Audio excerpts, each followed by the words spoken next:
तो अब हम पढ़ रहे हैं आज का aphorism number 41, Hahnemann's organon of medicine 6th edition, aphorism number 41।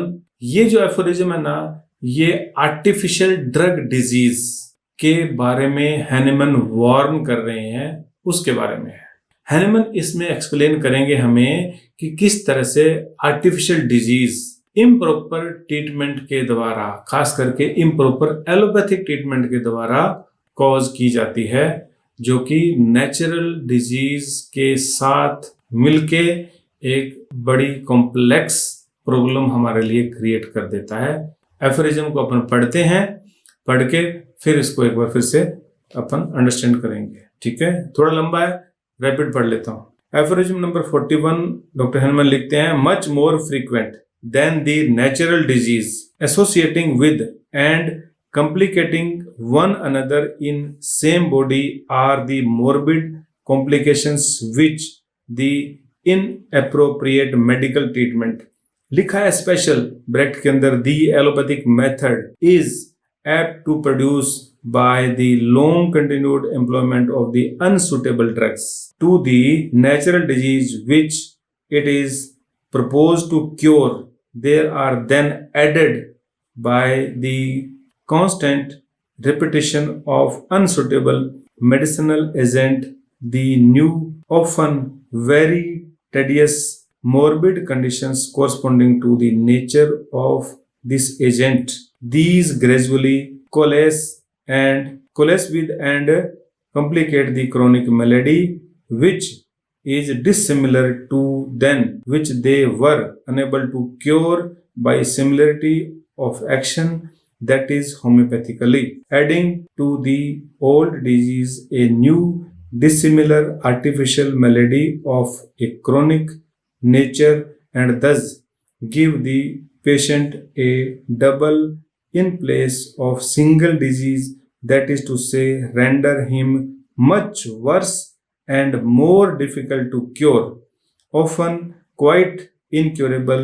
Many of the cases for which advice is asked to medical journals, as also the records of other cases in medical writing, attest the truth of this.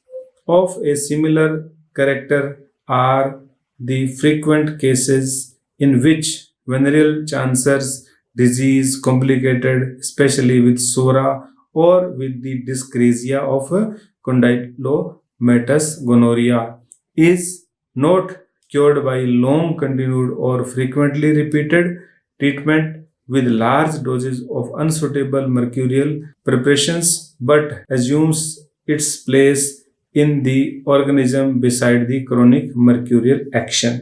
Footnote के अंदर mercurial action बताया गया हुआ है कि किस किस तरह से मर्क्यूरियल एक्शन से, जो कि सिफिलिस को ठीक करने की दवाई है, लेकिन ये कंटिन्यूड दे देने से पेशेंट को अल्सरेशंस ऑफ बोन हो जाएगी, स्वेलिंग हो जाएगी और बहुत सारे अदर इश्यूज क्रिएट हो जाएंगे। That has been in the mean time gradually developed and thus along with it often forms a hideous monster of complicated disease under the general name of masked venereal disease, which then, when not quite incurable, can only be transformed into health with the greatest difficulty. तो ये aphorism की एक एक line, एक एक word बहुत important है, क्योंकि इसमें हैनिमन एक्सप्लेन कर रहे हैं हमारे लिए आर्टिफिशियल डिजीज को, जो कि मेडिकल ट्रीटमेंट, और इन्होंने तो लिख भी दिया कि एलोपैथिक ट्रीटमेंट के बाद होती है। नेचुरल डिजीज के ये जो आर्टिफिशियल जो मेडिसिनल सब्सटेंस जो उनका है, वो अपने इफेक्ट को कॉम्प्लिकेट करके, मिला के, जोड़ के उस पर्सन के अंदर कुछ नया ही बखेड़ा कर देता है। तो एक तो ये जो दवाइयां हैं एलोपैथी की, ये डिसिमिलर मेडिसिन हो गई, ये अनसुटेबल मेडिसिन हो गई, और लार्ज डोज हो गई, और रिपीटेड और हो गई। ऊपर से इतने सारी जो गलतियां हैं, जो कारनामे हैं, वो डिजीज जो नेचुरल डिजीज है उसको क्योर तो करने की कैपेबिलिटी रखते नहीं है, क्योंकि वो डिसिमिलर हो गए ना। वो अनहोम्योपैथिक हो गए, तो क्योर तो हो नहीं सकता, और ये कर देता है एक नई आर्टिफिशियल डिजीज का निर्माण, एक डिजीज फॉर्म हो जाती है।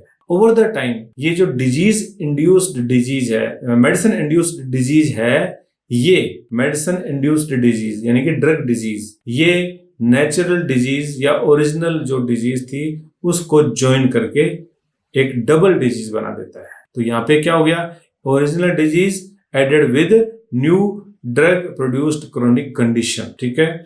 और ऐसा हो जाने से पेशेंट की कंडीशन और अधिक वर्स हो जाएगी, डिफिकल्ट हो जाएगी टू क्योर, और समटाइम्स हनीमैन ने खास करके लिखा है कि sometimes it become incurable also, ठीक है। यहाँ पे एग्जाम्पल उन्होंने दिया है कि किस तरह से मरकरी के द्वारा जो इसको ठीक करने की कोशिश करते हैं। अगर डायनामिक दी जाए तो ठीक हो जाए, लेकिन वो तो क्रूड फॉर्म में देते हैं, डिसिमिलर फॉर्म में देते हैं, तो ओरिजिनल सिफिलिस के साथ साथ पेशेंट की जो कंडीशन में अब और वर्सनिंग स्टेट पैदा हो जाएगी, ड्रग इंड्यूस्ड डिजीज भी उसके अंदर हो जाएगी, जो कि मोर कॉम्प्लिकेटेड और एक तरह से मिला जुला प्रभाव है दोनों चीजों का। उसका नाम दे दिया गया है मास्क्ड वेनरल डिजीज, और वो hard to treat, difficult to cure हो जाएगी। तो अनसुटेबल रिपीटेड एलोपैथिक मेडिकेशंस ने क्रिएट कर दी एक new artificial chronic disease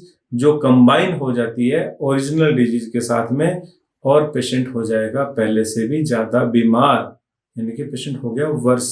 day to day हमारी प्रैक्टिस में इस तरह के केसेस आते हैं, ठीक है। तो ये वार्निंग जो है ना वो हनीमैन ने दी है कि आर्टिफिशियल ड्रग डिजीज जो है ना ऐसे तो बनती है, और ये सारा का सारा खेल ऐसे रचा जाता है।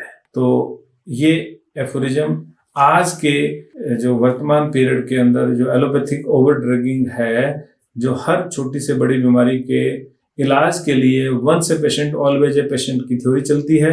लगातार पेशेंट दवाइयां खाने को मजबूर है, चाहे वो डायबिटीज का पेशेंट हो, हाइपोथायराइडिज्म का पेशेंट हो, अर्थराइटिस हो, कोई ना कोई ऑटोइम्यून डिसऑर्डर्स हो, ठीक है। एलर्जीज में भी उनके पास कोई इलाज नहीं है, लगातार दवाई लेते रहो। सिंपल गैस्ट्राइटिस एसिडिटी के लिए भी वो लगातार दवाइयां दे रहे हैं। तो जो दवाइयां देते हैं वो बॉडी में जाकर के एक कॉम्प्लेक्स फॉर्म ऑफ डिजीज बना देते हैं, जो कि हनीमैन ने लिखा है हार्ड टू क्योर है, डिफिकल्ट टू क्योर है। तो कब क्योर होगी? सिर्फ हार्ड करके यहाँ तक करके छोड़ नहीं देना है हमने अब क्या करना है, हमने ये देखना है कि जो हमारे पास लोग आ जाएं, हम सारी दुनिया का तो जो हमारे पास नहीं आए हैं उनका दुख नहीं दूर कर पाते हैं, जो हमारे पास आ गए हैं उन्हें हमने एलोपैथिक ड्रग के अब्यूज से बचाना है।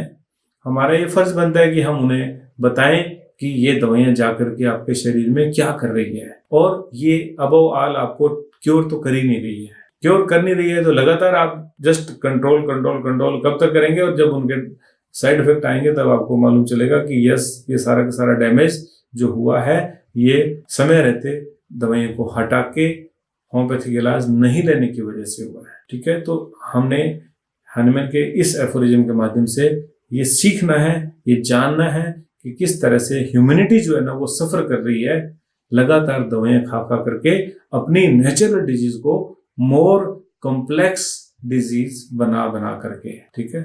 हमने अपनी दवाइयां दे करके लोगों को ठीक करना है और उनको उनकी कॉम्प्लेक्स डिजीज से बचाना भी है। Okay, this was aphorism number 41 and जैसा मैंने समझा मैंने आपके साथ इसको शेयर किया है। ओके।